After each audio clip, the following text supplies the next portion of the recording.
You're listening to the Back Home Network, presented by Homefield Apparel.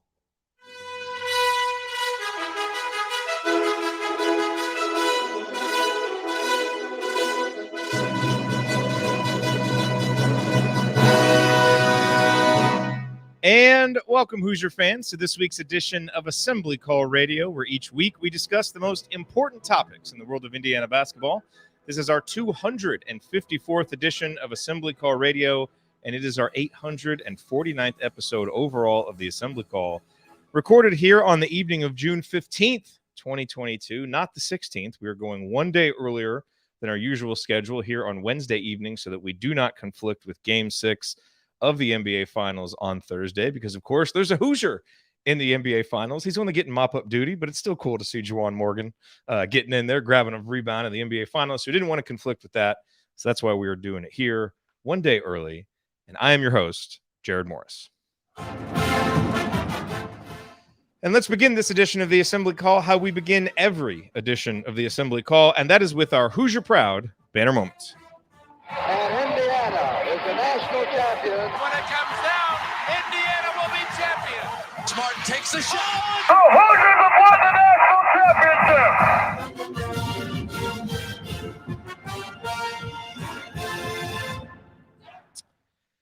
This week's banner moment occurred on Tuesday when the NCAA released its latest batch of academic progress rate scores, better known as APR scores, for the 2020-21 season.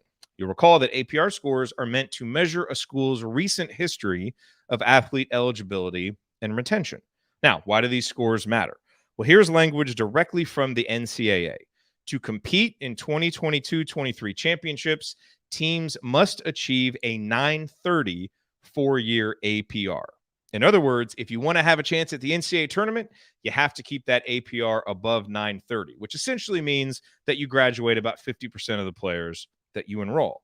And Indiana certainly did that by a lot. For the 2020-21 season, which is the most recent season for which these scores have been released, men's basketball was one of 13 Indiana programs to receive a perfect APR score of 1,000. So congratulations, absolutely in order for the entire athletic department for that achievement. And, you know, specific to basketball, an earnest and appreciative hat tip should be lifted in Archie Miller's direction. I'm going to read now from this week's Inside the Hall piece on IU's APR scores. Alex wrote, quote, after its multi-year APR fell to 944 in the 2017-18 academic year, and again, 930 just to make the NCAA tournament, IU men's basketball now has a multi-year APR score of 995. The multi-year score released this week includes the 2017-18, 19, 20, and 21 academic years, which are the 4 years Archie Miller served as Indiana's head coach, unquote. So while Archie's tenure ended after those 4 seasons and IU basketball is now in a better place on the court with Mike Woodson, the work that Archie and Indiana's academic support staff did to reverse the troubling academic trend under Tom Crean continues to pay dividends now. The Hoosiers are in a strong position academically, one of only 3 Big Ten schools with a 4-year APR of 995 or better, and have put any risks of missing the NCAA tournament for academic issues firmly in the rear view. All right, let me now introduce my co-hosts for this week. Andy and Ryan are off, but here with me to my left, he is a longtime high school basketball coach in the state of Indiana, the founder of the Delphi Bracketology Club, and a man who is well known for his antagonistic feelings toward orange vegetables. I don't like carrots. No, he doesn't. He is the coach, Brian Tonsoni. He remembers the days when a movie cost $1. Heaven help you if you ever decide to pop your collar. Play hard, but remember, fake hustle is a crime. He's the coach and it's Tonsoni time. Practice? Talking about practice? Coach, we're not even talking about practice yet. Still the offseason, although workouts have started. But what's on your mind this week? Well, there's quite a bit, and I've had to readjust my thoughts on carrots after my heart event a couple weeks ago. Lots of vegetables going in this guy now. But, you know, you always got to make changes, and Indiana made some good changes in the APR. under Archie Miller, and then Coach Woodson's come in and made some changes on the basketball court. And again, we're talking about an Indiana program that is where everyone likes it to be, doing things right for the most part off the court, academically at least, and then on the court and recruiting. So it's been a good off season so far. Nothing but positives with some of the national attention and the rankings. The thing that I'm looking forward to, Jared, is a little discussion later on when we talk about, the roster and some lineups. There's a good question coming up. Is CJ Gunn? He had a really good Indiana-Kentucky All-Star Series, was the leading scorer, and I believe the MVP of that this past weekend. And his ability to score and add to that Caleb Banks, two of the freshmen that aren't talked about right away when you talk about the incoming recruiting class that is one of the best in the nation. But you talk about CJ Gunn and Caleb Banks, they're at least going to push people that we think are going to start and play major minutes ahead of them. And it gives Coach Woodson a lot of opportunities to give some minutes and some bursts to put the ball in the basket, as we all lament the lack of shooting that has gone on. And there's another good question about that also coming up. But, boy, it's exciting for me to see CJ Gunn, Caleb Banks, and we know their offensive potential combined with the overall play of Malik Renault and Jalen Hood-Schifino added to the guys coming back. So, the offseason doesn't have a lot to talk about, but that was something positive in Hoosier Nation just recently. Absolutely. All right, to my right, he is the other coach at the Back Home Network. He coached at the high school level and then parlayed that experience and knowledge into creating IU Film Room, which is absolutely the most informative video content that you will find anywhere about IU basketball. What he doesn't have yet, though, is a theme song. We're going to have to get you a theme song, Tony. So that's going to have to come. Well, Bob Thompson, as he listens to this, Bob, get some inspiration. We got to work on Tony's theme song next. But he is Tony Adragna. Tony, what's on your mind about IU basketball this week? To preface that, first of all, I want to read a text that Jared sent to Coach and I. I was going to save this for AC After Dark. This was supposed to be saved for AC After Dark. Was it? Oh, well, then I'll leave it. No.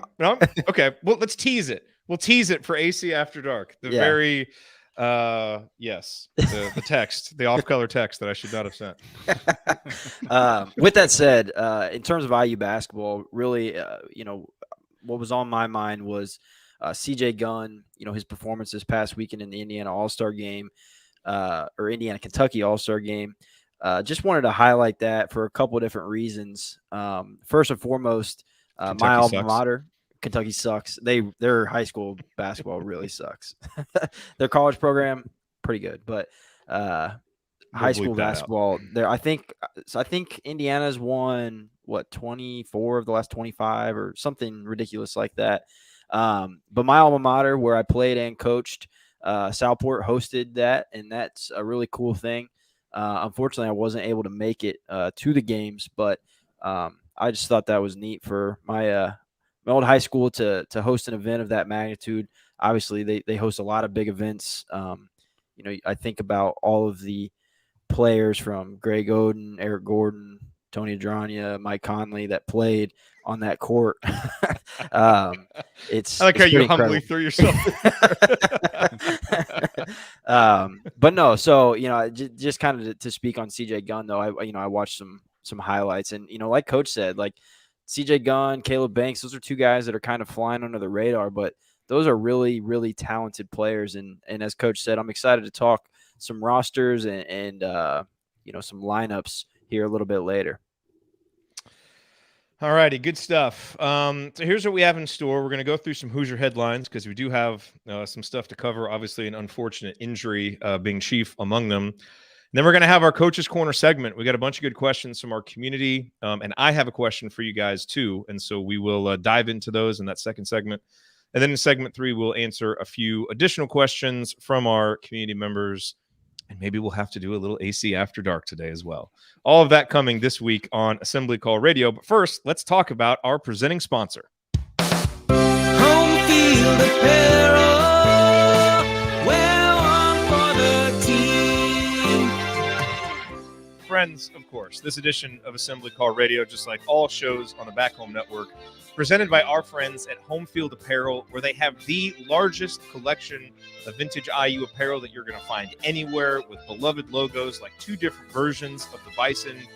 And as you know, if you've been to their website, Home Field doesn't just have something for IU fans.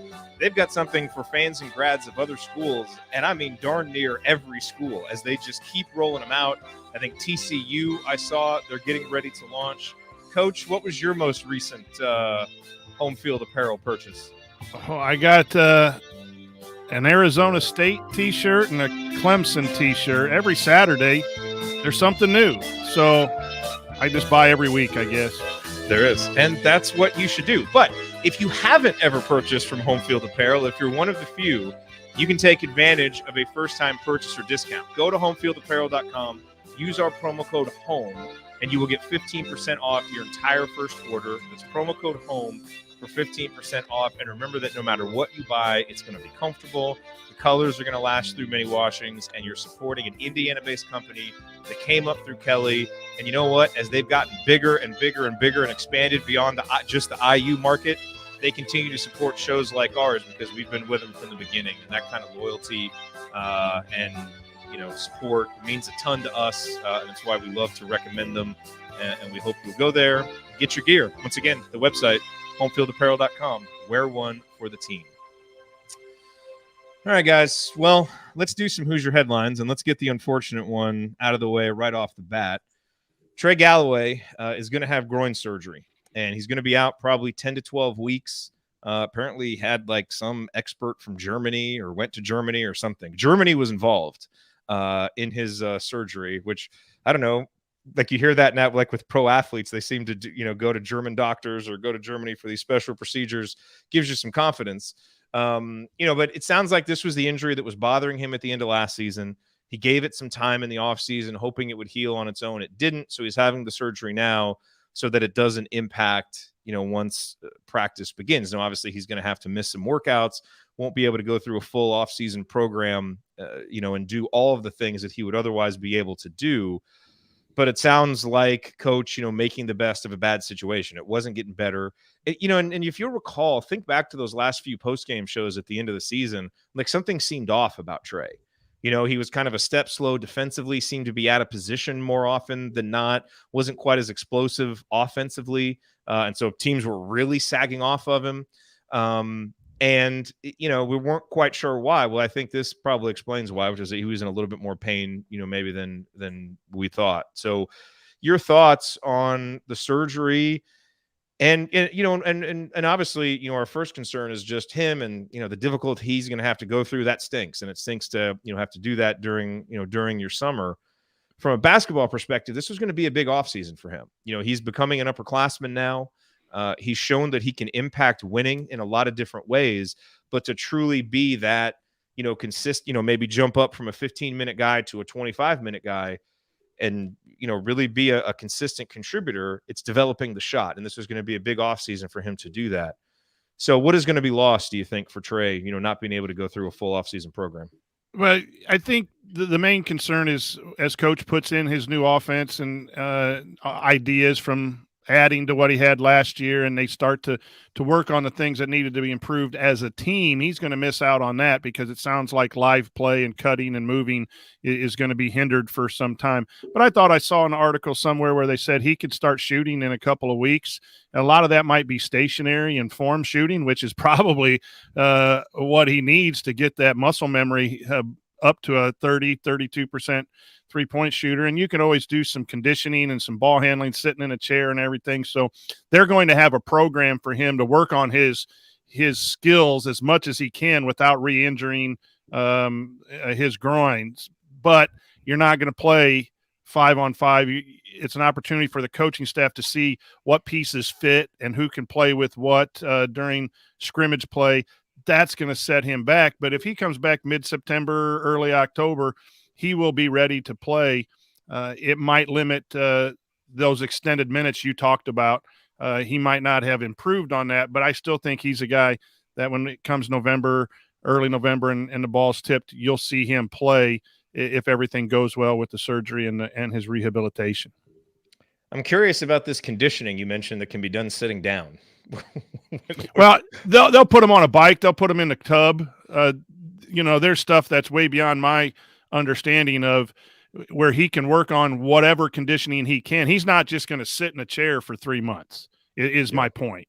The staff and the training staff there is, but you can do ball handling. That's probably what I meant and misspoke there too, but you can do some ball handling drills. You can stay as sharp as you can. Obviously a full summer is important. Getting your workouts in, individual workouts and your team workouts is a lot better, but they're not going to let him just sit in a chair and do nothing for 3 months. I don't think it's that kind of injury where he's out for 3 months and then October he's going to start from scratch.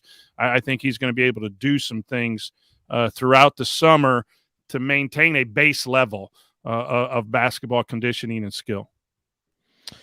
Tony, your thoughts on what this means for Trey's development?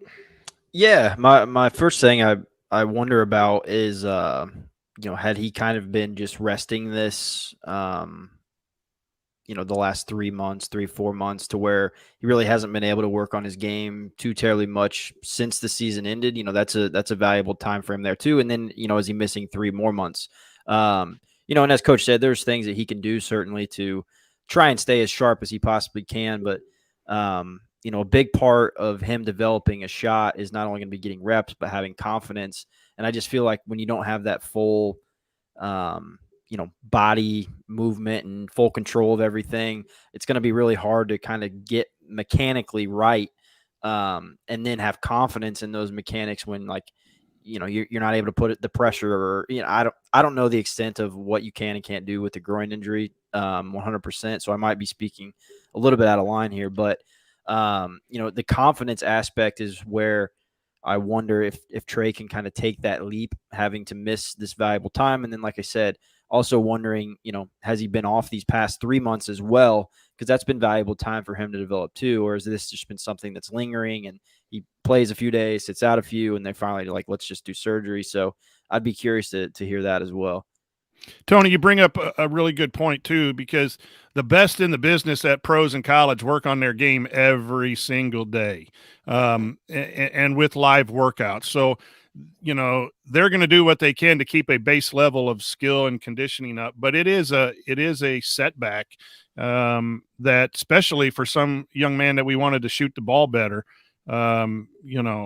there's a lot of, college guys are working out 7 days a week, probably in some ways, whether it's with the school or on their own. So that is going to be tough to overcome. But Trey, the thing that he does well are sometimes, he'll find a niche. The key thing is he will not be missing games, even with a somewhat of a lost summer. Yeah, groins are tricky too. Like it's like a back injury where it's like, you obviously we hope for the best, but you just hope that there's no more tweaking and everything just goes perfectly from here. Because obviously, I don't think surgery was option number one, but things have just kind of lingered. So that part of it is a little bit scary as well. Yes. Well, we wish Trey the best and a quick recovery, and hopefully he can make the most of the time that he's got and be ready. I mean, I think even with all the new pieces that Indiana has and the questions about shooting, I mean, look, this guy has been a big part of the team for 2 straight years, even with, seemingly things stacked against him getting playing time. He always seems to play because he's a guy that coaches love and he plays good defense, and we talk a lot about, this team struggling with shooting. Well, the other thing that they don't have a lot of is proven wing defense, guys who can really guard athletic wings. And, not all matchups are great for Trey, but he showed last year, think back to the Purdue game against Jaden Ivey, he's a big part of what this team does defensively. And so, so he's going to be a big part of that whenever he gets back. All right, let's move on, guys. A couple other headlines. We talked about the APR scores, which is great. Hat tip to the men's team, to the women's team, both of which, had the perfect scores this year, which is great to see. So, guys, we have some breaking news. That's right. I'm going to break news right here. I've been multitasking here, not just hosting this show, but also helping to produce an event that is going on this weekend. It is called Brunch for a Cause. It is going to support Hoosier Ticket Project. Our back home network compadre, Galen Clavio, is going to be there hosting it. It's going to be from 10 to 2. I believe it's Saturday. Let's confirm this. But I believe it's Saturday, right? Yes, Saturday the 18th. And Galen hinted at potential special guests. But ladies and gentlemen, we have confirmed one of those special guests, and it is Anthony Leal. So Anthony Leal will be there, and we are working on some other potential guests as well. I'm not going to promise anybody, but Anthony has confirmed that he will be there. The event's going to be from 10 to 2. I think Galen's planning on doing those interviews between noon and 1. And so it's going to be a great event. You know, we really support the work that the guys at Hoosier Ticket Project are doing. We love the guys at StreamYard, and obviously we love Galen. We like the guys at StreamYard and Switchyard. Sorry, Switchyard, yes. StreamYard's great. Yes, StreamYard is awesome. Switchyard also great. So check them out. It's Hoosier Ticket Brunch for a Cause. I believe 15% of all the proceeds, when you go there, have brunch, have drinks, whatever you're going to do, is going to go to support Hoosier Ticket Project. So, and look, anytime you can spend at Switchyard is cool. So we'll see if we can get some other player guests. We certainly will try to do that between now and then, but Anthony will be there. And he's always very interesting to talk to. And one other big note this week, guys, it was announced that the Hoosier Fantasy Basketball Experience is going to be going on, being put on by the Hoosier Hysterics, the Mark Cuban Foundation. And so there's going to be the Fan Fest that they had last year, the Fantasy Camp Experience that happened 2 or 3 years ago. They're bringing that back. There's going to be a Fantasy Golf Experience. There's going to be a Women's Youth Camp. It's all happening August 18th through the 21st. All of the details are at HoosierFantasyExperience.com. And so you can go there. You can see all of these events. Each event, you know, they're all paid events. And, you know, portions of the proceeds are going to go to support, NIL activities, through what the Hoosier Hysterics have set up with their collective. If you go to the website, I know some people were asking this, the prices aren't directly on the website for some of the events. You have to click through to the checkout to see the prices. So just make sure that you do that. But it's HoosierFantasyExperience.com. You know, and obviously we support, anything that's going to be a good event, bringing together Hoosiers and players and supporting the players from an NIL perspective. Guys, any thoughts on the Hoosier Fantasy Experience that was announced today? It's always good to have opportunities for people to participate, and whether they can pay for it, not pay for it, want to pay for it, not pay for it, or whatever. Kudos out to the Hysterics and everyone putting this together, and then also to Galen for this weekend and Switchyard and Hoosier Ticket Project. There's just a lot to be proud of, guys, about Indiana athletics and what we're trying to do to boost athletics through some of this NIL, the couple of the NIL situations, what we do covering it, and then the Hoosier Ticket Project is just fantastic, giving people opportunities to go. So there's a lot of these things that really promote what we know and love as Indiana athletics, and specifically Indiana basketball. Tony, if you were going to do the fantasy camp, would you go as a player or as a coach? I'd want to go as a player.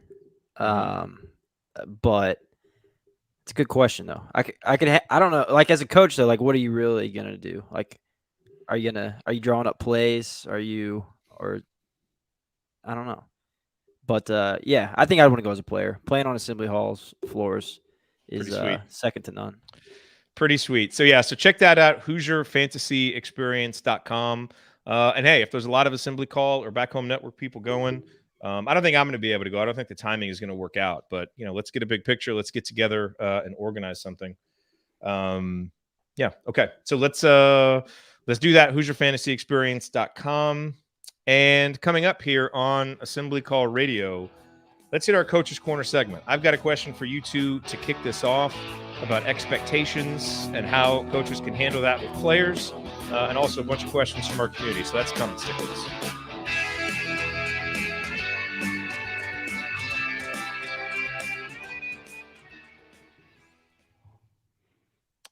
All right, y'all. Good to see everybody here.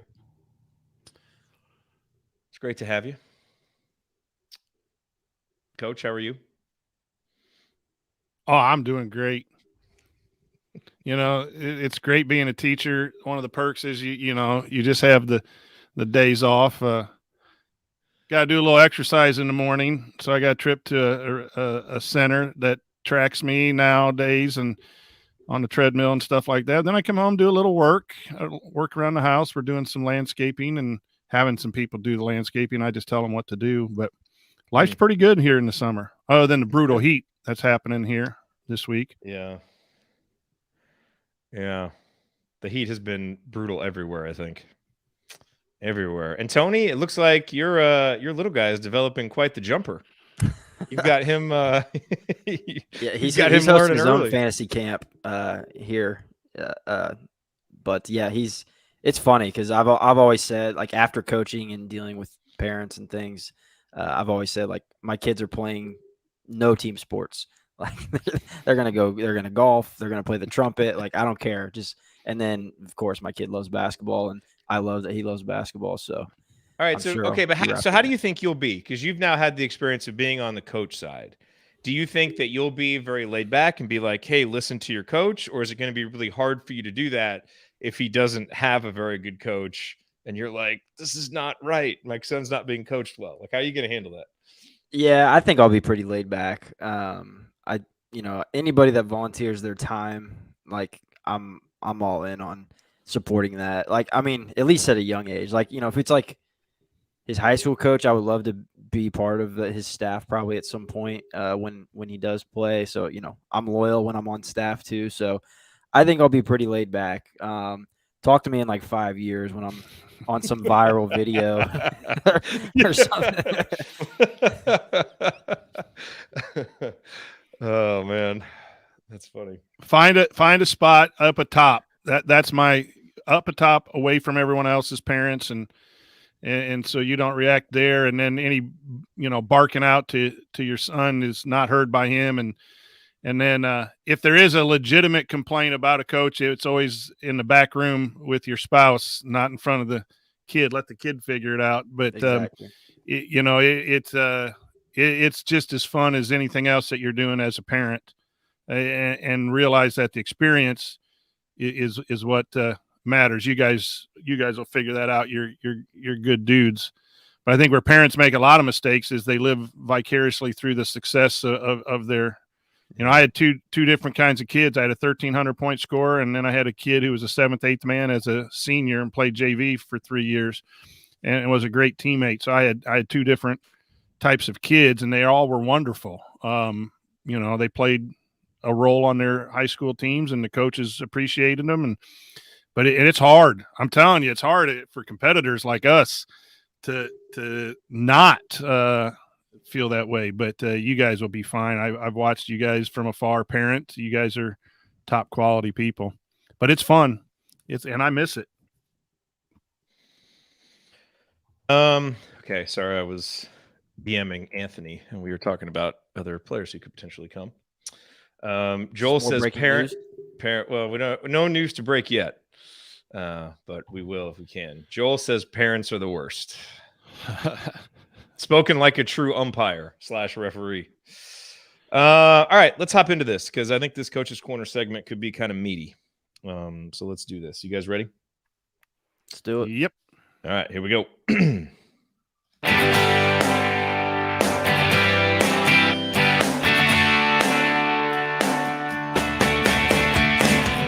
Hi, this is Lily King. I hope you enjoy the show, but ask yourself, do we really need this much basketball talk for a swimming and diving school? Where do you think the candy stripes came from anyway? Go Hoosiers. Lily's got a point. Every time we use that one, I'm like, she's got a good point. But alas, here we are on the assembly call talking IU basketball. I'm Jared Morris here with the coach Brian Tonsoni and the coach Tony Adragna. And when we have this group assembled, you know that our main segment is going to be Coach's Corner. And we're going to let these two guys do what they do best, which is be coaches and analyze the X's and O's and the lineups and the locker room stuff and answer your questions. But I want to kick it off with a question, guys, because I feel like, there's an interesting question here for the coaching staff and how they handle kind of the mentality and the expectations that are being built. Because Mike Woodson came in last year for a program that hadn't had a winning record in the Big Ten since 2016, hadn't made the NCAA tournament since 2016. And he spent a lot of time trying to build up confidence, trying to make a guy like Rob Finney believe that he could do what he did against Purdue, and make Trace Jackson Davis believe that he's, the superstar that he can be, and make Xavier Johnson believe that he can be the point guard that we saw at the end of the year. It was a lot of building guys up and trying to build confidence. And look, the season wasn't a smashing success. It was a success. Obviously it was very up and down, and then it ended well. I think we all at the end of the day decided that, okay, they certainly they made it back to the NCAA tournament and won a game and had a nice run in the Big Ten tournament. And so this was a good season. But, now we're entering this season in part because of the fact that Indiana has everybody back and has a lot of good players, but also because the Big Ten seems like it's going to be in a down cycle. And now it's this weird confluence where now this Indiana team that still hasn't had a winning record in Big Ten play since 2016 is now being talked about as the favorite in the conference, and a top 12, 13 team. And I firmly believe that's true. When you just look around and look at the rosters, like, it's going to be really hard for you to find that many rosters that are better than Indiana's. And yet, you do worry about guys reading the press clippings and kind of believing they've arrived or done things before they've ever done something. And so my question to you, and Tony, we'll start with you and then we'll go to Coach Tonsoni, is how would you approach that?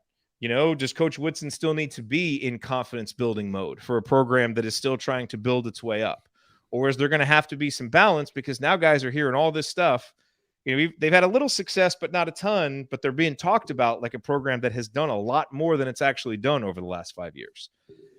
And I know some of it is going to be, hey, you got to really know the individual guys, and so let's leave some space for that. But generally speaking, how do you think a coach handles this kind of weird confluence of expectations that Indiana is finding itself with this offseason?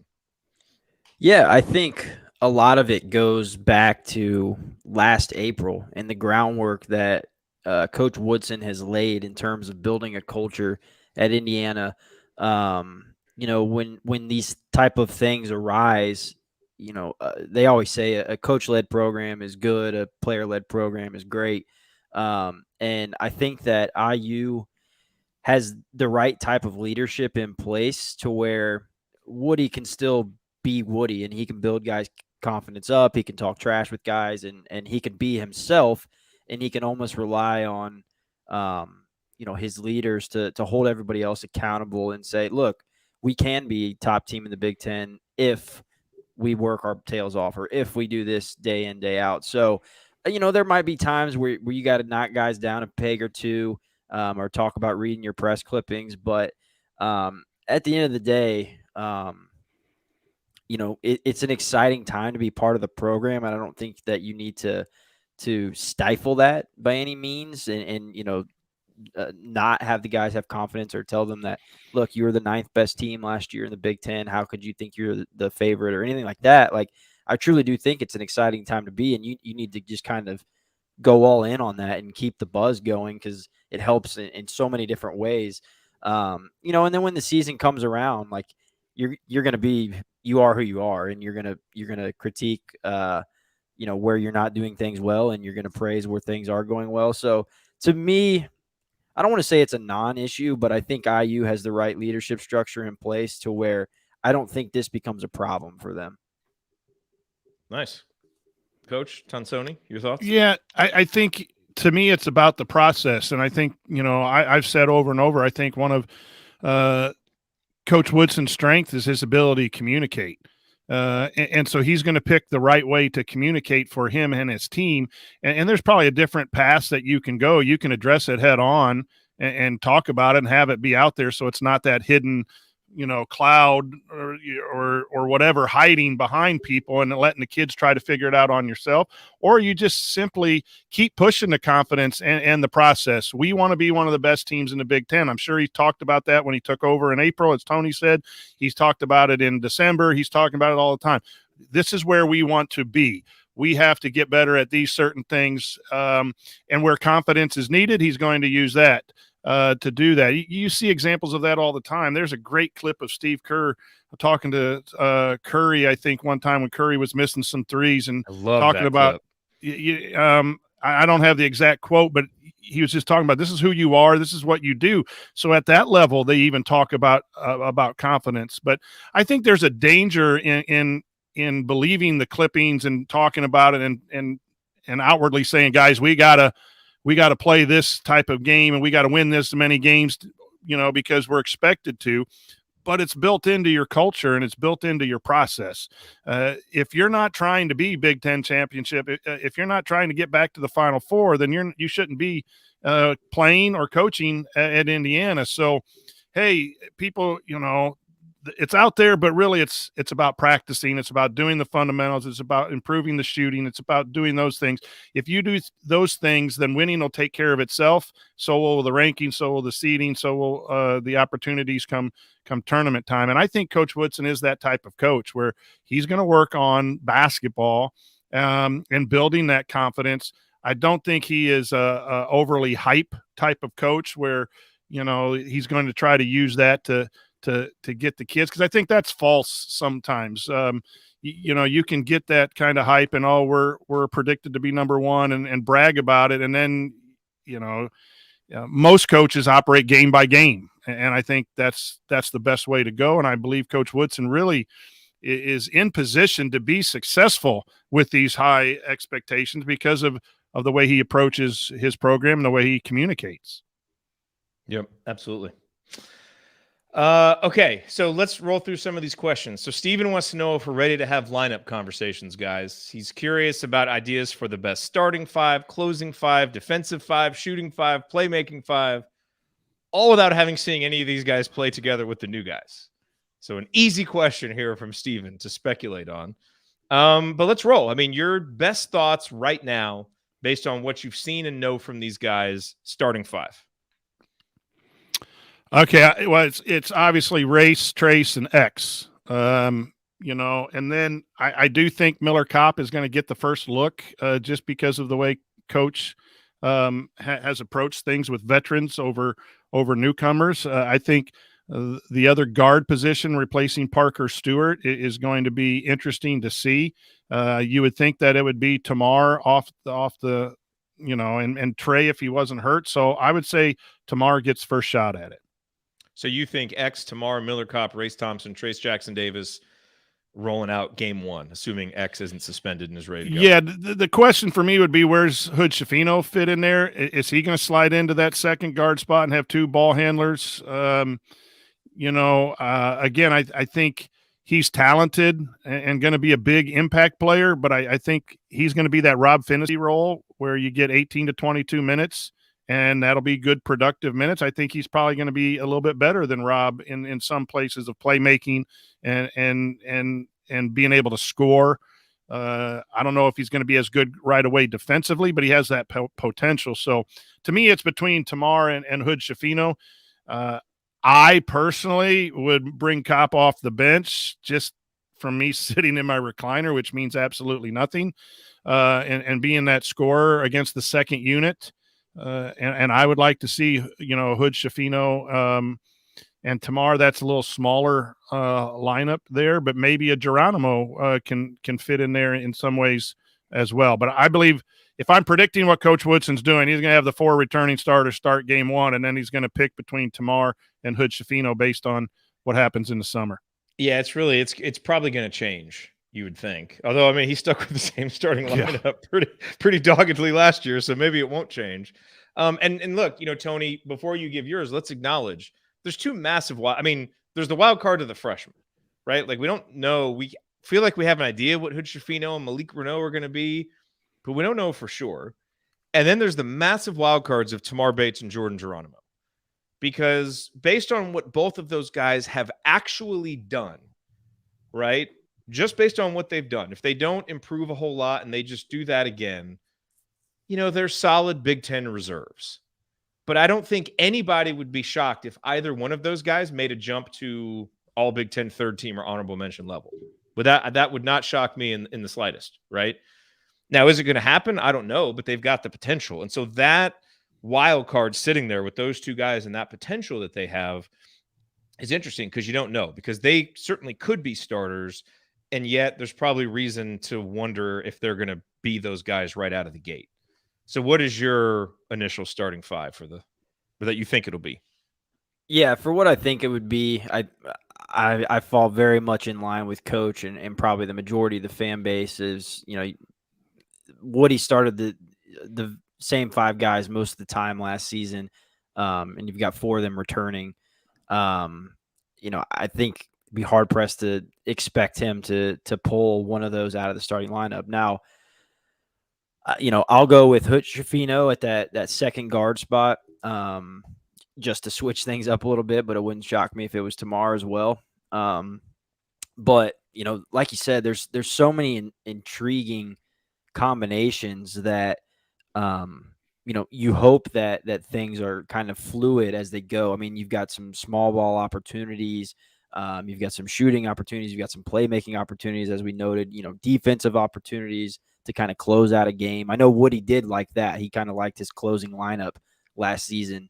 So that'll be intriguing, but it's always hard to say. We've got a Trey Galloway injury. Let's say that lingers a little bit, and then somebody gets an opportunity. I think last season every single scholarship player got an opportunity to kind of showcase who they were and what they could do. And honestly, like those five that were stayed in the starting lineup the most of the time were the five most consistent. So it kind of made sense that lineup kind of stayed the same. So maybe Woody has a completely different philosophy this season. I'll have to go back and look at his NBA lineups and see if he was pretty stuck on, the same lineup throughout the season. NBA is obviously different because guys are resting all the time and stuff like that. But I don't know if that's something that he's very, very much a stickler on and he wants to have a lineup and go with it. My gut says yes, but it'll be interesting. There's so many different combinations, and it's kind of funny because, like we said, we're talking about a team that was 9th in the Big Ten last season, and you're talking about where different guys might be, and you're like, well, you can't sit this guy down, but it's like he was a reserve on the 9th best team in the Big Ten. So it's kind of funny where our minds go here in the middle of June when we're talking about lineups and things. Man, the Hutchefino question is really interesting because there's a couple of really compelling reasons to start him. Number one, he's really good, obviously. And number two, I think it sends a good message that, hey, if you're a top flight point guard and you come here, you've got a chance to start, assuming that you earn it. But man, I really, with a guy like X who can get into early foul trouble, and sometimes first halves go a little crazy for him, it's nice to have a point guard coming in off the bench who can kind of steady things and be that ball handler on the second unit. And Woody really seemed to like that with the role that Rob Finney had. No, I could absolutely, just like we saw last year where he had this closing lineup, where Finney was in it a lot of times and he kind of went with defense. I could see Hutchefino being a guy that, in the first half, he's the backup point guard, leads the second unit. Maybe he and X get some minutes together as they're, when they kind of overlap the subs. But then if X picks up those 2 quick fouls, you've kind of got Hutchefino there on the bench to come in and then plays a lot more in the second half. I guess if I had to put some money on it, I think that's how it'll go.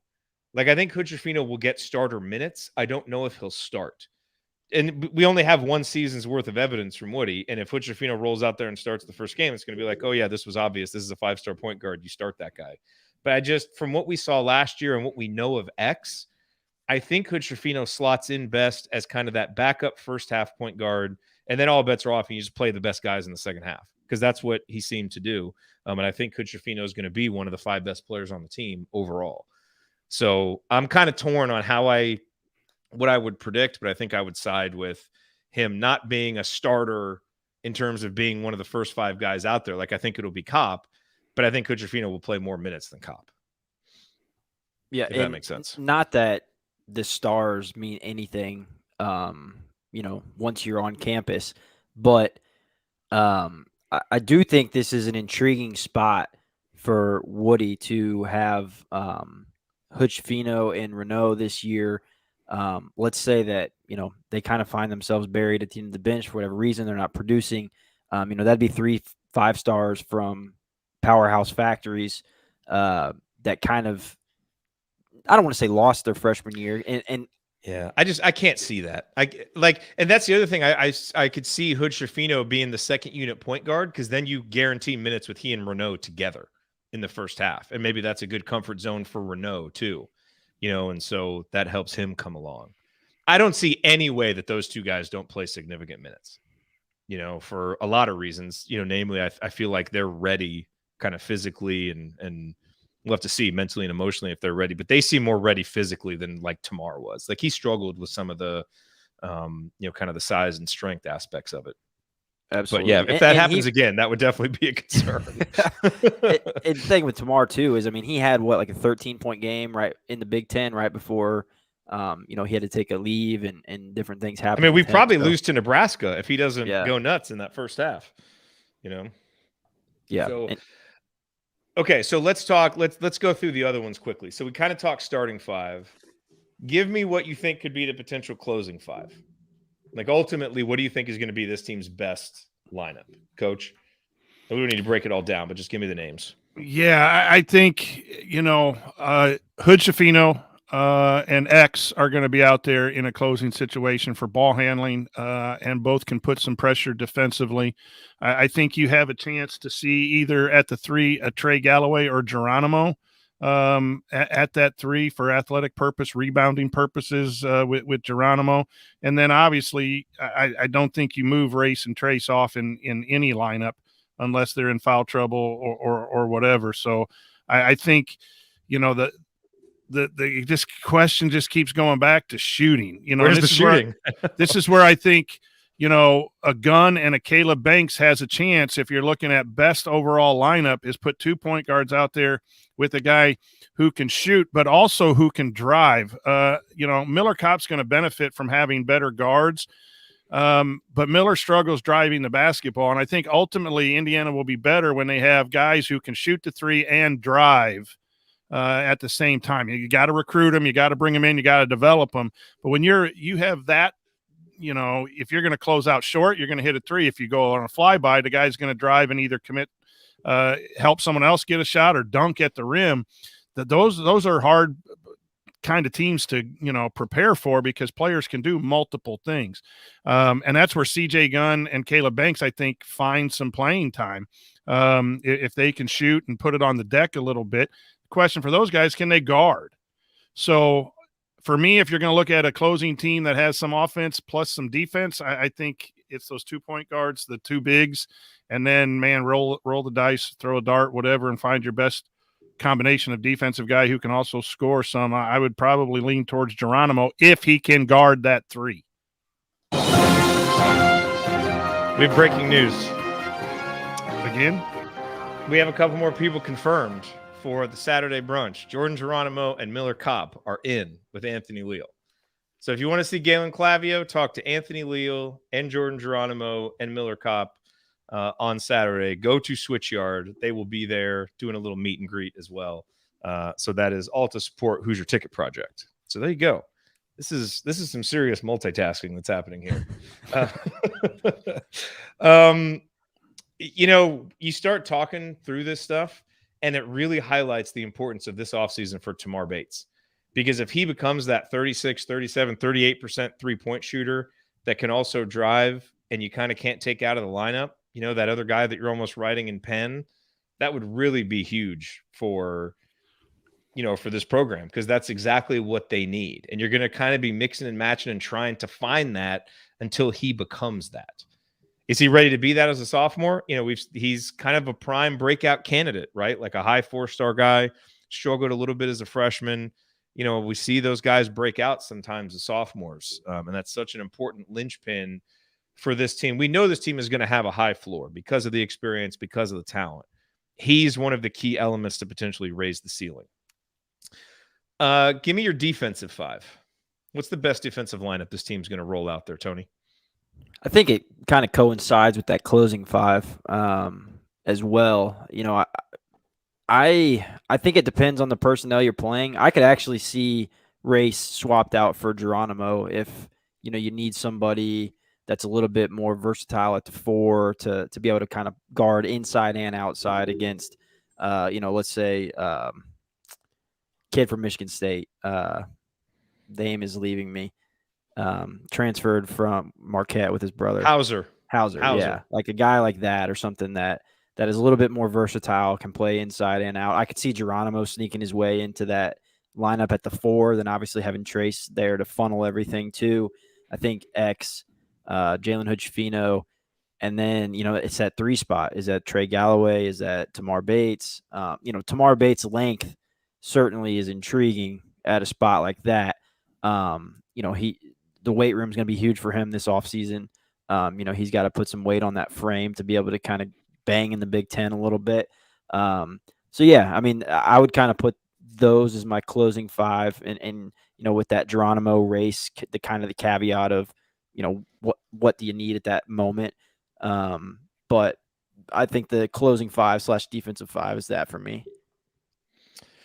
All right, Coach, here's the question. You're shooting 5. So you're down by 12, 6 minutes to go in the second half. You got to make a comeback and you got to score points. What lineup are you throwing out there just for offensive spark? You got to make some threes and get this thing going. What are you doing? All right. Well, so you're going to have X out there running the show. You're going to have Race at the 5 if you need threes. You can't take TJD out, but if you just needed people complete 3-point shooting team, right? You could put Race at the 5, Geronimo at the 4, even Caleb Banks at the 4, depending on whether he can guard or not. So you have 2 shooters there. Miller Kopp at the 3. There's another shooter there, and then you have Leo Gunn and Tamar Bates at the 2. That hopefully could be 5 teams that could shoot the 3. Obviously, you're not going to take TJD out of a lineup late for that reason.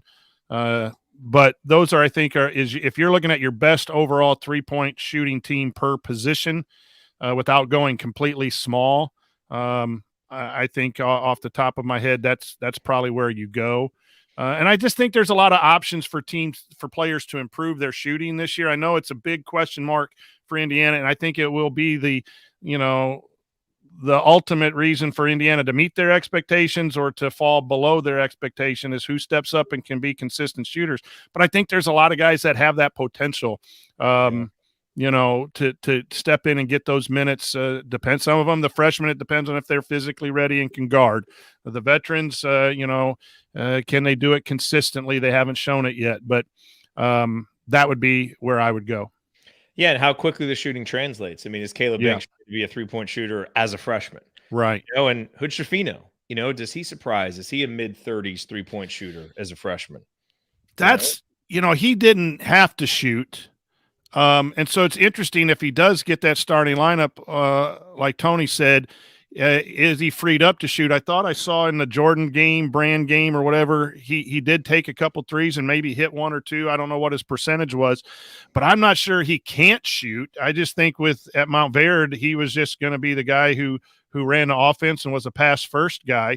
But if he plays that 2 guard, he might be able to come in and, the drive and kick stuff, be able to hit shots. That'll be interesting to see. I think that's in his game. Yeah, and for me, the shooting 5 doesn't necessarily mean how are they getting those shots? I kind of look at that too.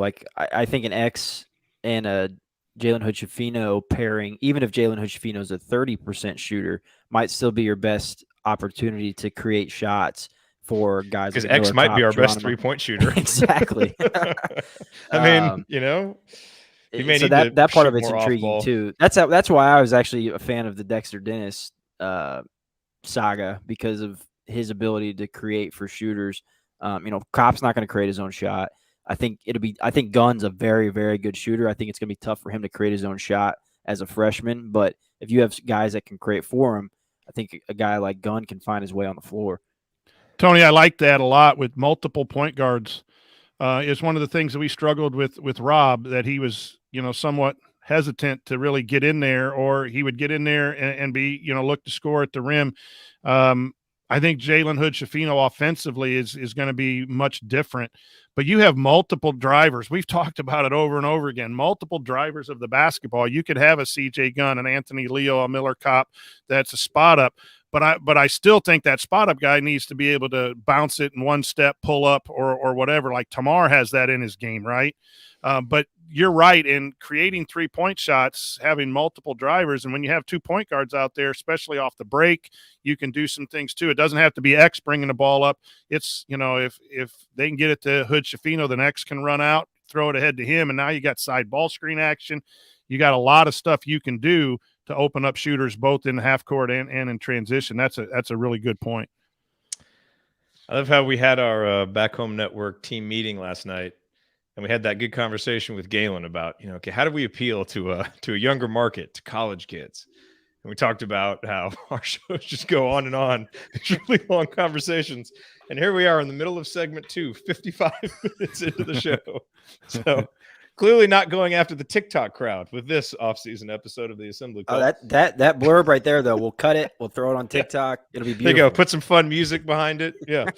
All we got to do is create some dances. Yeah, coaches 3-point dance. Yeah. TJD, dunk dance.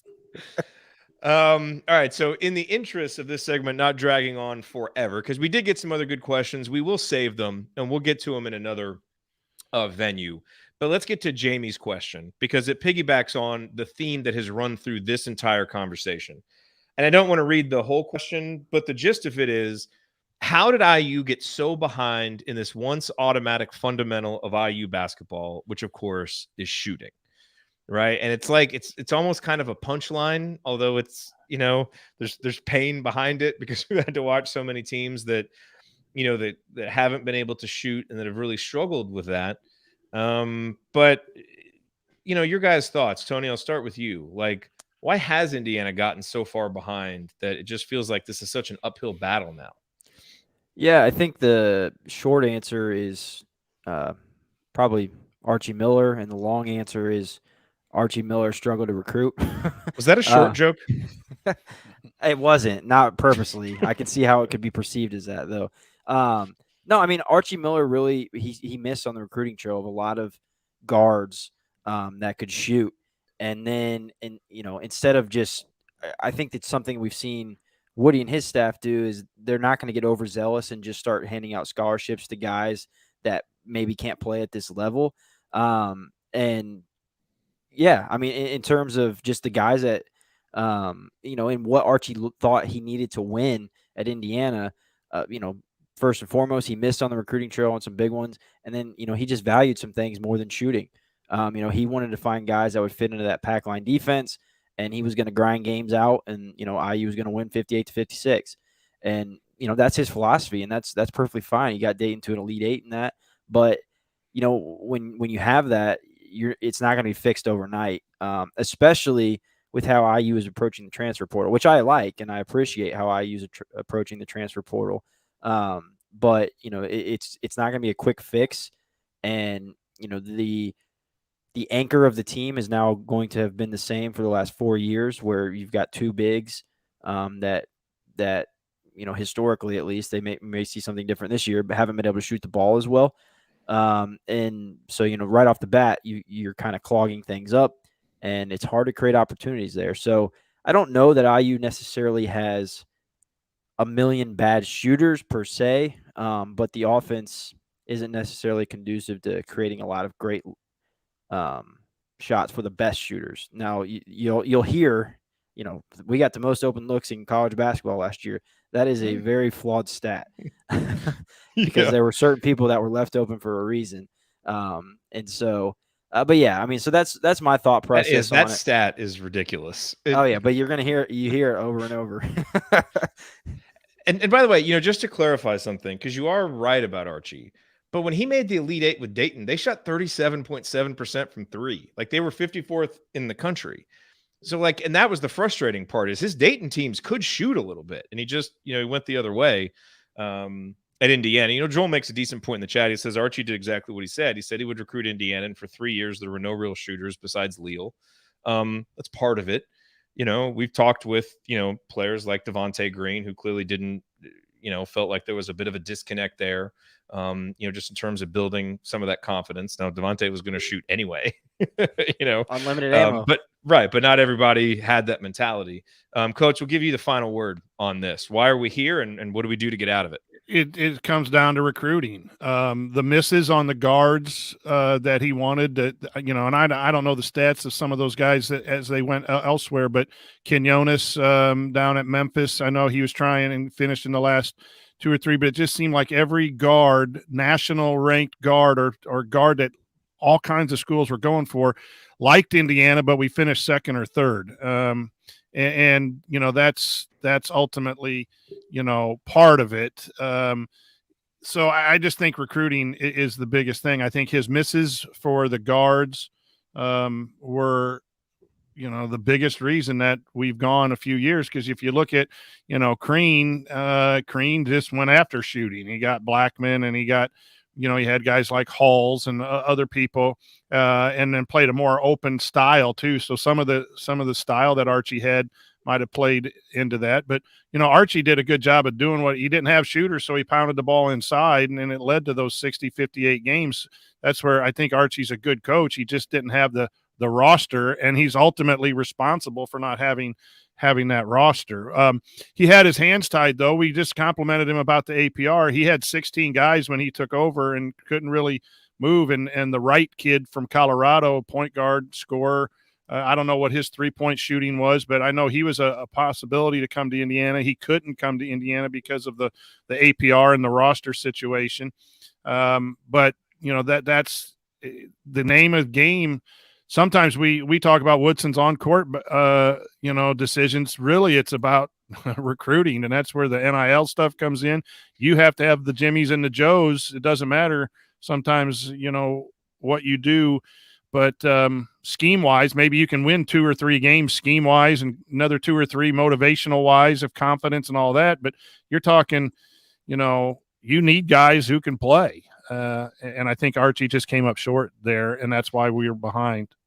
And to be clear, that is the reason why Indiana's had this history of poor shooting. But I think we all agree the problem is now Woodson's. This is his roster. It's his second season. So we're not saying this team's shooting is going to be Archie's issue.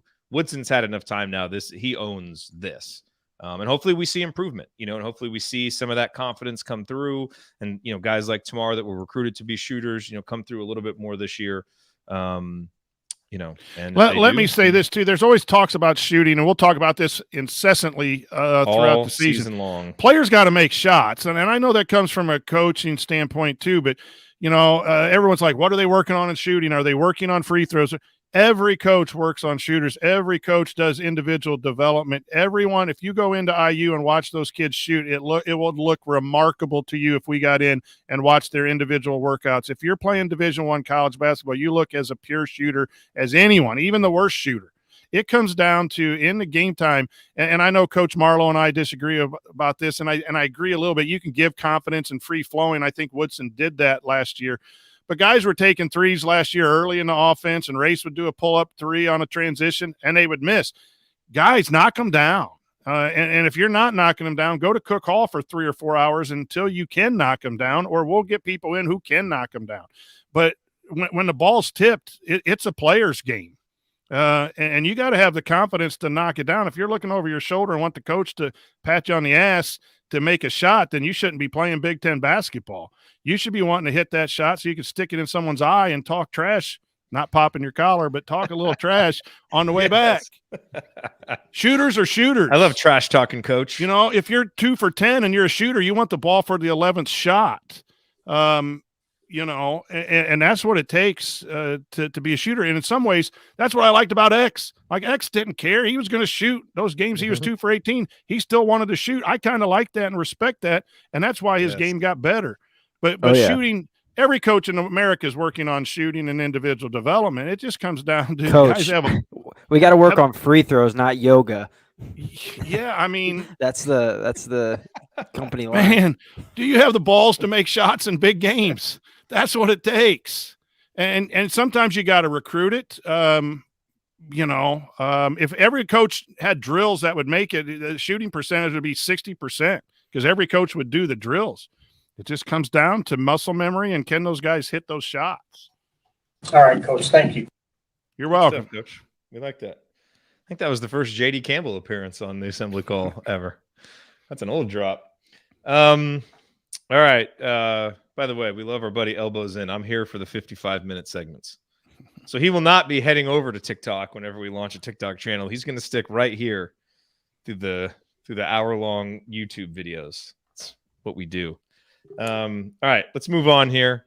Coming up on the assembly call, we got some other questions. Won't necessarily be Coach's Corner questions, but we've got some other fun questions, including a new one from Twitter that we're going to try. Could be a disaster. We're going to try it anyway. Stick with us. It's coming next.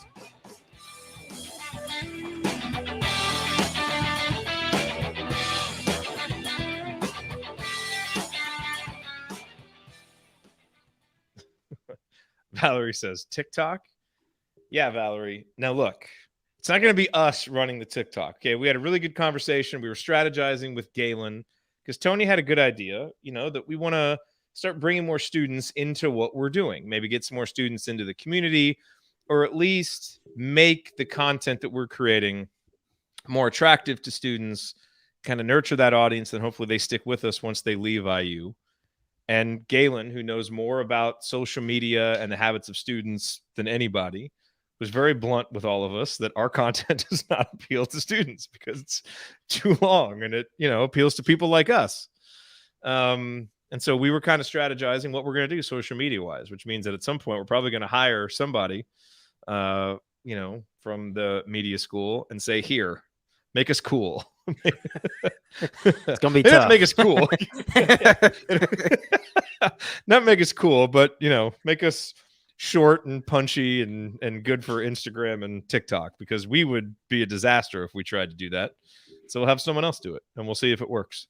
And you don't even need to know it's happening, Valerie, or you can go over there and laugh and enjoy it as well. But we'll see. I don't know if it'll happen this year. Maybe it'll happen next year, but we want to try and branch out and appeal. By the way, Coach, I'm looking at this question we're going to do from Twitter and the answers that Amy gave for you. This is great. This is going to be a funny She sent me some more. I don't even know who they are. She just sent me these pictures. She's upstairs trying to hone in on the show. Man, Jay just ghosted me. I texted him at like 1:30 for a mediocre question and got nothing. Thanks, Jay. Andy as Ian Hawk. Wait, who said that? Amy. She keeps texting me all these names. All right. Well, let's get to it. No more teasing. Let's get All to it. And then once we're done with these questions, Tony can read the very awkward text message that I sent to everybody 5 minutes before we went on the air. All right, here we go.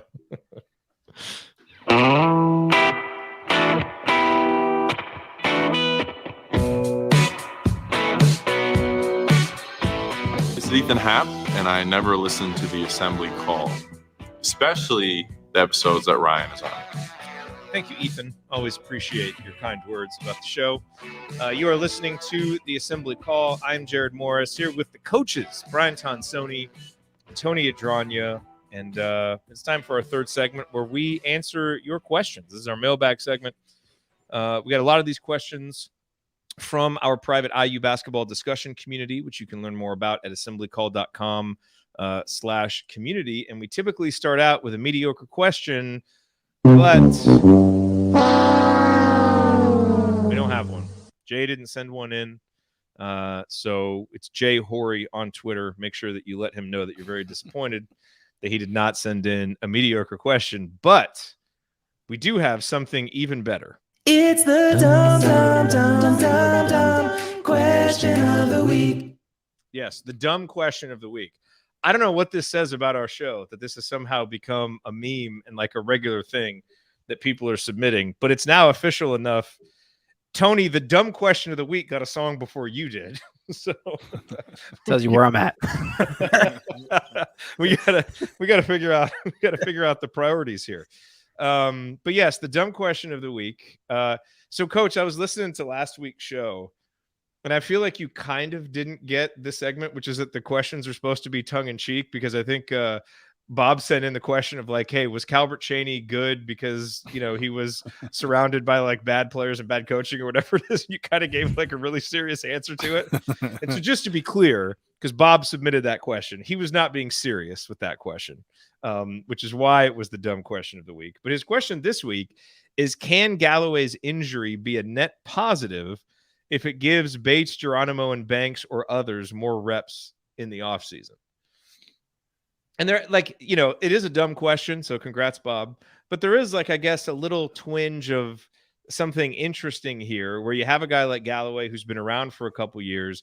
Is there any positive to these other guys getting some of these minutes and getting some of this development? I don't think so, because I think Galloway is such an important part of the future. It's not like, he's some fifth year, senior that is fully developed. Like, he's a guy that needs the development.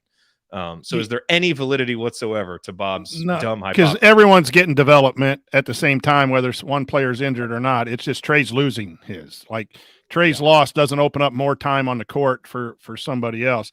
In the game of basketball, if someone's injured early, if Trey can't go at the beginning of the season, someone's got to step up and fill his minutes. Those reps can be beneficial, but not in the summer. Agreed. Was that Tony? too serious for the dumb question, though? No, that was good. I posed it in a way that demanded an answer like that. Yeah, I agree. The coaches only get like 10 hours all summer or something with the guys to like actually do team stuff where like that could possibly benefit somebody stepping in Geronimo's place. So yeah, I'm with Coach. I don't think there's a net positive you can get out of that. We've got breaking news here. It's the dumb question of the week. We have a second dumb question. This one from Valerie. She says, truly stupid question of the week. So this actually takes it to another level. Instead of being dumb, this is truly stupid. We offered a scholarship to Boogie Fland. Does anyone else secretly want him to commit so the pep band can play Boogie Wonderland by Earth, Wind, and Fire? I would say let's submit that request maybe to Jeremy Gray on Twitter. He would be a good person to submit that request. But let's have Boogie Fland commit because he's a good player. That's what I would say. We don't need players to commit just so that we can play songs. Valerie, come on. But it's a value add. It is a value add. It would be a nice bonus. There's no question about it. Okay, so now we're going to try something else, which is we typically take our questions from the community, and we want to continue to do that because we value our community members and we trust them to submit good questions, and they very rarely let us down.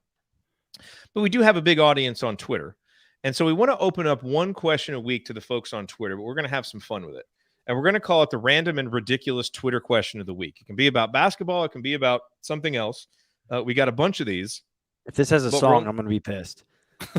Well, Bob, this is up to you.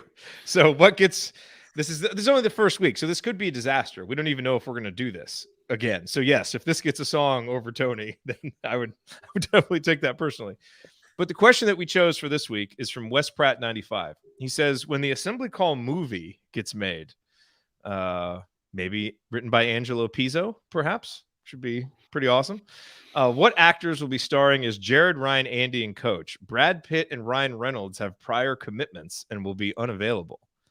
So first of all, we would like to thank Wes for assuming that Brad Pitt or Ryan Reynolds would be in the running to play us. We do appreciate that.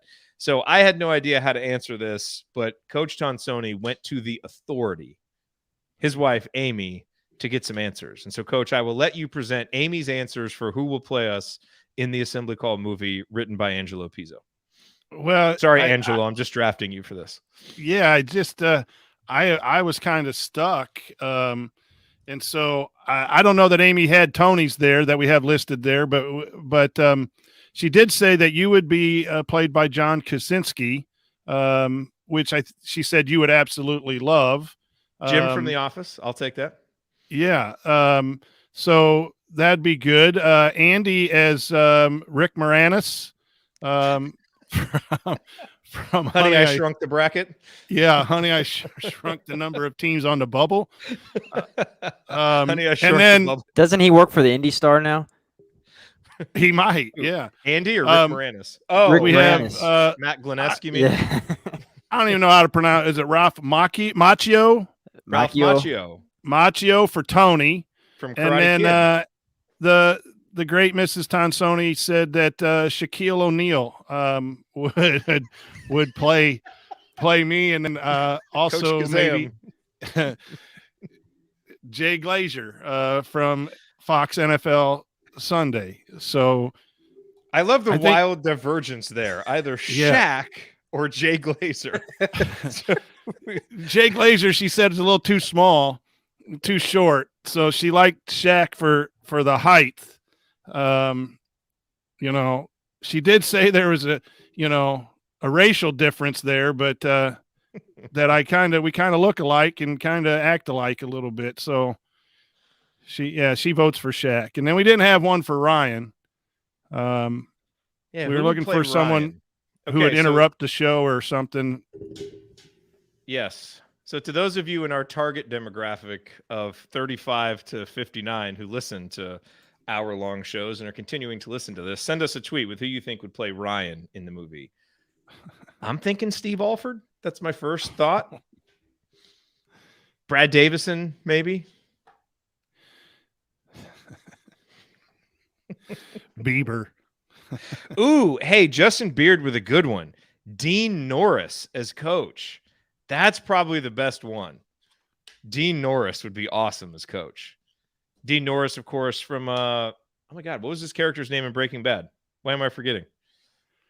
One of the great. I mean, he was such a great character in that show. Dean Norris. That's good. Okay. Let's move on here.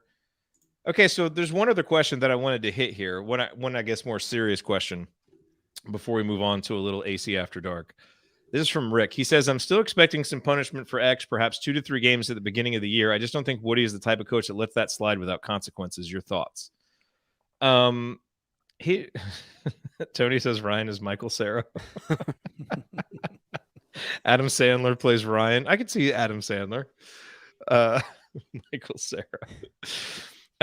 So here I've been thinking about this, with X. And look, I think still some things need to be adjudicated with his case, and some of that stuff needs to play out. I really wonder, Coach, if so much time will have elapsed between the transgression and the start of the season, if they'll deal with this in-house and just by that point, feel like, hey, we'll have done stuff. We don't need to suspend him for actual games. And I'm sure if they don't, someone will bring it up, but will have been so long ago. I feel like that's a story that will have legs for 12 hours and no one will talk about it again. So as I've been thinking a lot about this, I think if I had to bet, I'm starting to think X isn't going to miss games unless, something comes out more from the case that we don't know. So I'm going to leave space for that. But I just wonder, there's so much time to deal with it in the house, issue some punishments, some running and whatever it might be. And I just wonder if it's really going to serve any purpose by that point, with it being so far removed from the actual thing that happened. And I don't know, maybe I'm wrong on this, but what do you think? I'm just starting to think that the farther it gets from it, I'm starting to wonder if a suspension makes sense.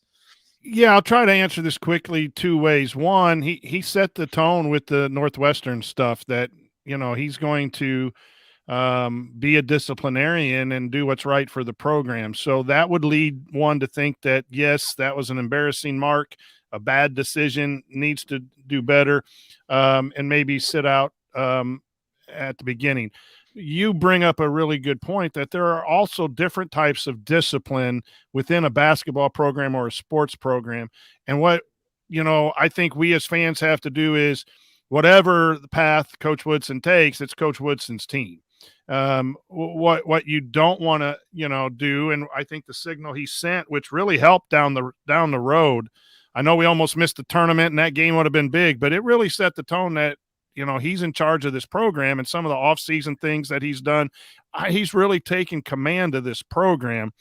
But you can do that different ways. If he's running stairs, getting up at 5 a.m, doing whatever, and that stuff may never be public, and that's okay. That's okay. Coaches need the flexibility to handle every situation. I think in this day and age of social media, everyone thinks it needs to be present and seen in public. And that would be the games.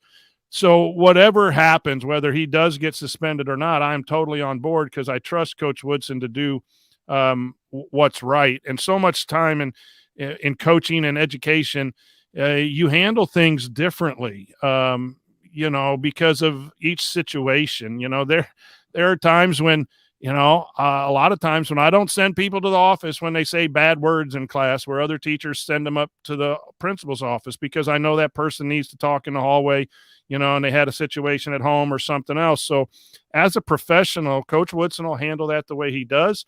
And it very well could be that the discipline's been handed out or will be handed out in the summer and will not affect games.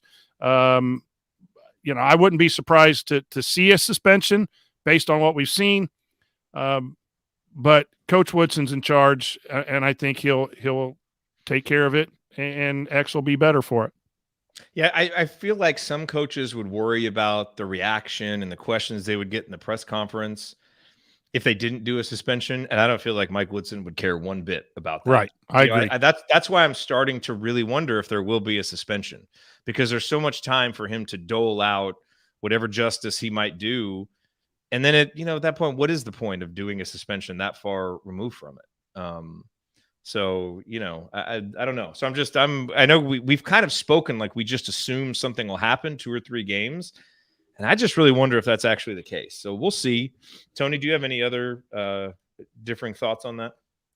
Yeah, no, I don't have any differing thoughts. I think that, just if it's not a game suspension, I don't think that means that he's letting him slide without consequence. Yes. Is the main point I think that we all agree upon. As Jeff says, Mike Woodson doesn't give a flying flip what anybody else thinks. This is definitely true. Okay, we've got a few other comments here from the chat mob on the Twitter random and ridiculous question about who would play us in the movie. Joel Wonder says Adam Sandler would play Ryan. Jeff says Miles Teller as Jared. Stanley Tucci as coach. Stanley Tucci as coach would be great. And Justin Hartley as Tony. I don't know who Miles Teller and Justin Hartley are. Hank. That's what Dean Norris's name was in Breaking Bad. Let's see. Megan Willis says that Steve Buscemi for Ryan. That would be good. Paul Rudd is Ryan. Paul Rudd for Ryan is a pretty good one. Adam Arkin is Ryan. Andrew Garfield is Andy. Yeah, Paul Rudd is a good one. Jason Bateman for Andy. I could definitely see Jason Bateman for Andy. All right, well, some great ideas here. We appreciate those very much. But let's close this out before we get to a little bit of AC After Dark here. Before we hang up the mics for the evening. But that is going to do it for us on this edition of the Assembly Call. If you want to see us do the show live, join us at assemblycall.com on Thursday nights normally for the live broadcast of our Assembly Call radio recording. Thank you, as always, to Bob Thompson for his dumb questions, but more importantly, for producing the music. Thanks to John Ringer of Riggs Design for designing our logos. And thank you for listening. We will talk to you again next week, but make sure you go to Switchyard because Galen will be there to talk to you Saturday at Switchyard. Until then, take it from me, Juwan Morgan. Keep your elbows in, eyes on the rim, and go Hoosiers. I like everything about that. And good luck tomorrow night, Juwan. Hopefully you get some time in a nice big Celtics win that gives us a Game 7. All right. Well, you know what that means. It is 10:24 Eastern Time, 9:24 Central, 6:24 on the Pacific Coast. Another episode of Assembly Call Radio is done, but we are not done.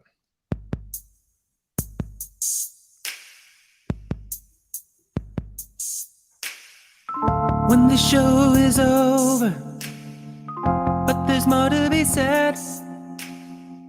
Pour yourself a drink now. Put the kiddies to bed. It's time to cut loose. No more censored remarks. So cozy up, chat mob. It's time for AC After Dark.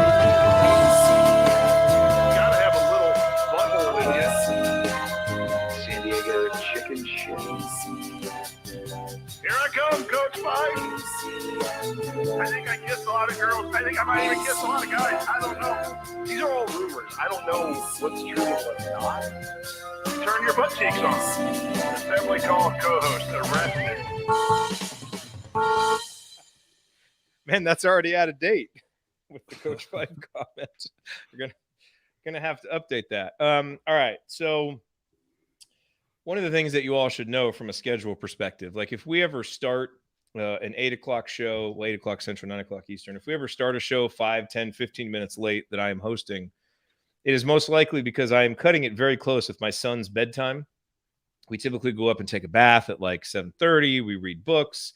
Now, he's usually pretty good, and I'm out of there by like 7:50, 7:55, but there are times when it can take a little bit longer. And so tonight, I was up there putting him to bed, and some text messages started flying back and forth. Now, I didn't, read any of these because I was in the middle of reading books to my son.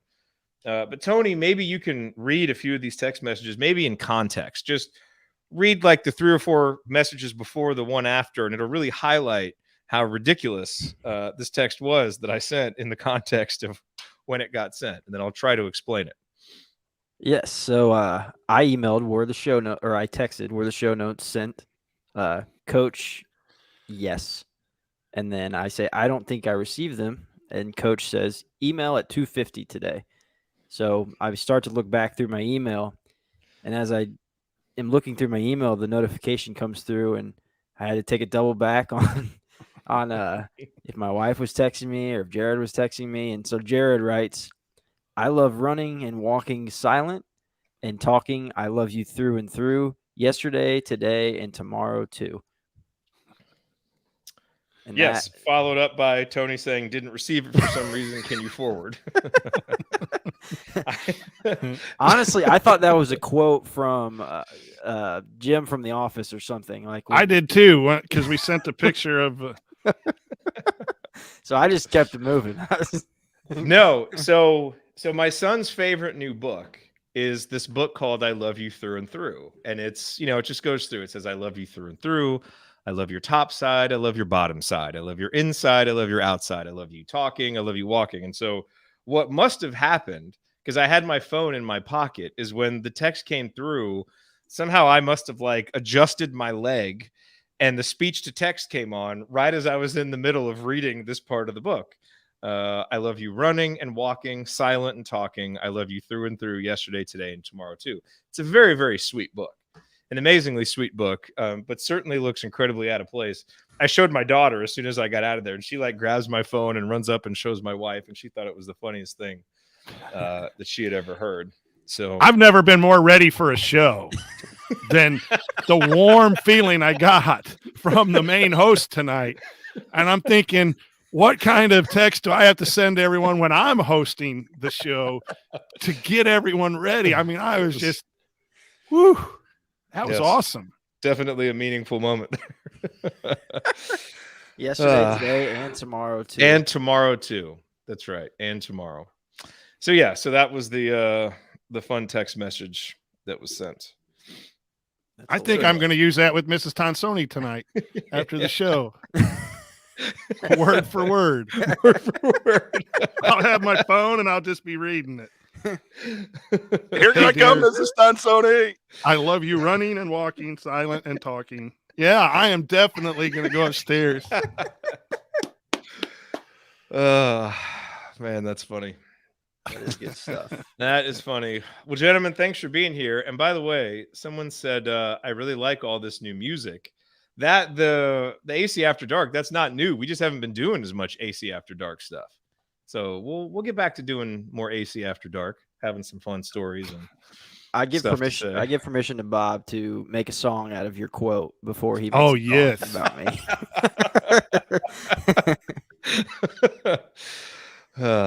Bob, if you need me to provide vocals for it, I can. I'm happy to do that, and we'll really lean into it.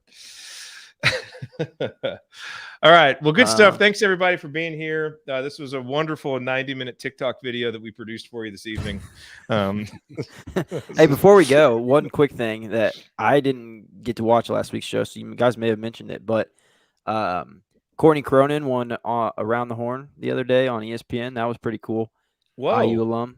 Yeah. Hey, that's awesome. Look at that. that. It was pretty neat. That is awesome. There you go. I meant to talk about that when I first opened up, and then I spaced it. But it was that quote. You started reading that quote right away. It threw you off. I got in your guys' heads a little bit. He did. Threw me off my game. But yeah, I thought it was pretty cool. She won on her first time on the show. All right. So a reminder. Actually, I have 2 reminders here to close out with. Number 1, Brunch for a Cause, Saturday at Switchyard. It's from 10 to 2.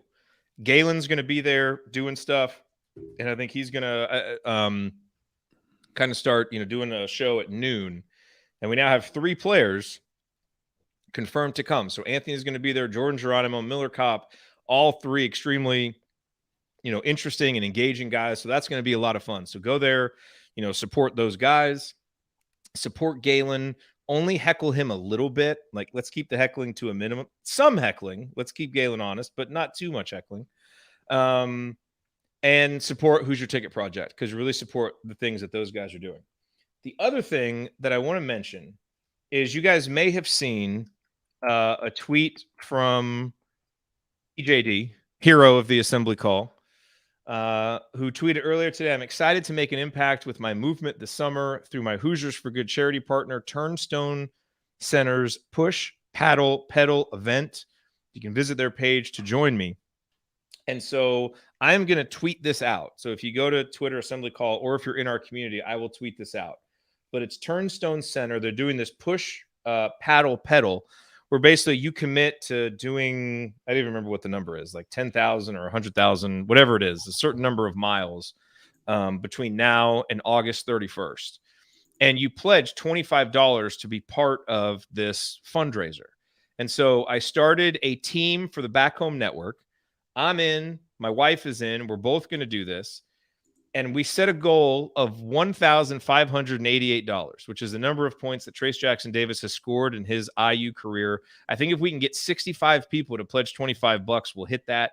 If we want to go up to 2,613 points or dollars, which is, of course, the number of points that Calvert Chaney still holds the Big Ten scoring record for, it would be like 104 of us. But go there, you pledge $25, you hook up your app and count, whether you're a walker or a runner or a canoeer or a cyclist, whatever it is. And I got to remember what the number of miles is, but it's some reasonable number of miles, and you kind of do it. We all do it together. So it's something that we can do together to get healthy. But most importantly, we support Turnstone's mission, which is helping improve the lives of children and adults with disabilities. Megan says, Jeebus, Jared, you only have to do 100. I guess like 1,000 or whatever I said, 1,000,000 miles would probably be a lot. So it's 100 miles. Okay, so that's very doable. But anyway, go there and do that. I'll send out the link on our Twitter so you can see it, because sign up with us, and let's I think it'll be a good thing to do. We can promote it out. Let's show that we support a good cause. Let's show that we support Trace. Because obviously, as businesses see that, when they get players to endorse their stuff, that it has an impact. That's obviously going to help with future NIL opportunities. So I will put it in the podcast show notes. I will tweet it out. I will put it everywhere that we do stuff, but go there. It's $25 to join. And it supports a good cause, and we can all do it together. Joel says, can I do drinks? Technically, yes. Like if you're moving while you drink. Oh, and the other thing is, if you do the $25 fundraiser, you actually get a ticket for a free drink, Joel, if you're ever going to be in Fort Wayne, because they're located in Fort Wayne, I think, wherever like their little hangout places. I don't remember what it's called, but you'll see it when you go there. So anyway, if you guys want to do it, $25, let's do it and support. Moore's trying to give us all heart attacks. No, I'm trying to prevent heart attacks here. This is what we're trying to do. Too late. Well, let's prevent any more.